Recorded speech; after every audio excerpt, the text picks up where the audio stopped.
Nah, sebelum kita pelajari tentang ilmu tauhid, ada satu buah cerita yang cukup unik dan menarik.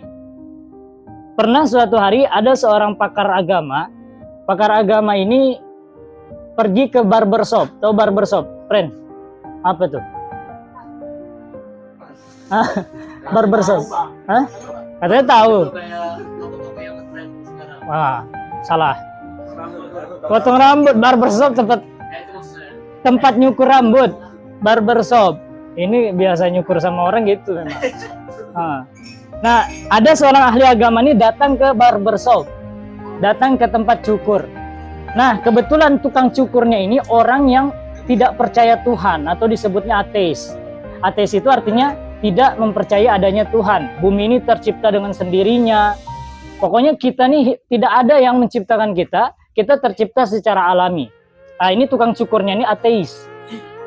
Kemudian ahli agama ini datang nyukur di situ. Ya, ahli agama ini datang nyukur di situ.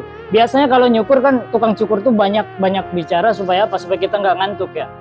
Pernah kita kadang dicukur kalau tukang cukurnya pasif, dia aja pasti ngantuk.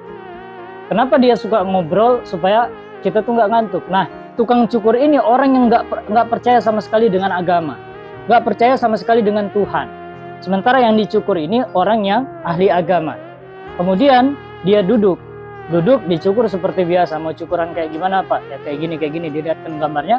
Akhirnya ketika nyukur, ngobrol sampai ngebahas tentang agama, ngebahas tentang Tuhan.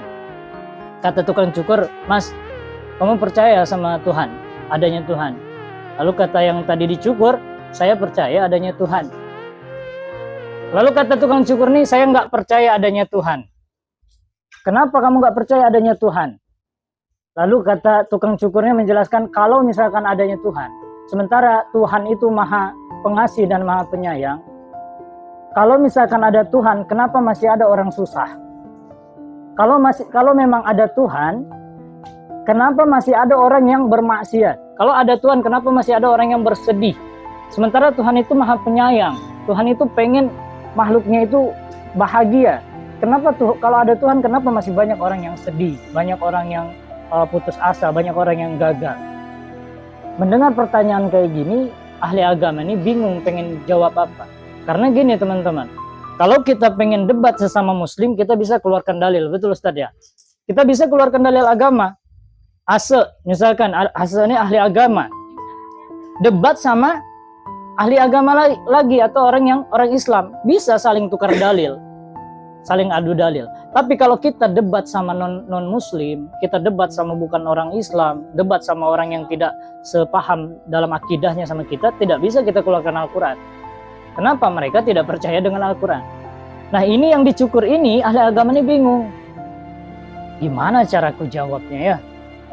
Betul juga kata tukang cukur nih, kalau ada Tuhan, kenapa masih ada orang yang sedih? Sementara Tuhan maha penyayang. Kalau Tuhan maha penyayang, nggak mungkin Tuhan pengen makhluknya sedih. Akhirnya dia terdiam sampai selesai nyukur. Selesai nyukur, dia keluar. Ketika dia keluar, tepat di samping barbershop itu, dia keluar dari pintunya. Di samping barbershop itu, toko cukur itu, ada orang yang lagi dengerin headset, rambutnya gondrong kayak kamu, friend. Ada orang yang lagi dengerin headset, rambutnya gondrong. Lalu kata orang ahli agama yang selesai cukur tadi, ini nih bisa ku jawab nih yang pertanyaan tadi. Dibawalah orang gondrong tadi masuk ke dalam tempat cukur tadi.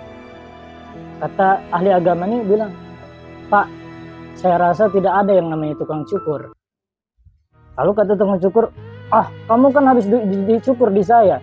Banyak tukang cukur, di seluruh dunia ada tukang cukur. Lalu kata orang ini, kalau ada tukang cukur, kenapa masih ada orang gondrong? Ini orang gondrong. Kalau memang ada tukang cukur, kenapa masih ada orang gondrong? Akhirnya, bisalah dia menjawab, sebenarnya bukan Tuhan yang tidak ada, tapi kita yang tidak mau mendatangi Tuhan. Tuhan itu ada dan selalu ada. Bukan berarti hal yang tidak bisa kita lihat itu nggak ada. Angin tidak bisa kita lihat, tapi angin itu ada. Bisa kita rasakan. Tuhan tidak bisa kita lihat, Allah tidak bisa kita lihat, tapi bisa kita rasakan. Bagaimana cara merasakannya? Ya, kiat-kiatnya kita harus beribadah kepadanya. Kita berusaha semaksimal mungkin untuk melaksanakan semua perintahnya. Tapi yang kadang menjadi masalah untuk kita itu karena biasanya kita lebih sibuk dengan kemaksiatan, ya, sibuk dengan kemaksiatan. Apakah kita harus langsung berubah? Kalau bisa langsung berubah bagus, tapi pelan-pelan saja. Contoh, nggak usah kita nafikan masing-masing dari kita. Mungkin kita pernah nggak tinggalin sholat dengan sengaja. Mungkin kita pernah melaksanakan kejelekan dengan sengaja. Main slot misalkan, ya. Main slot dengan sengaja. Main judi dengan sengaja.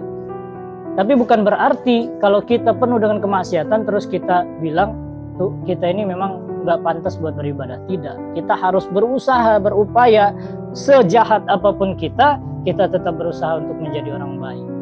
Karena kebaikan itu ada banyak jalannya.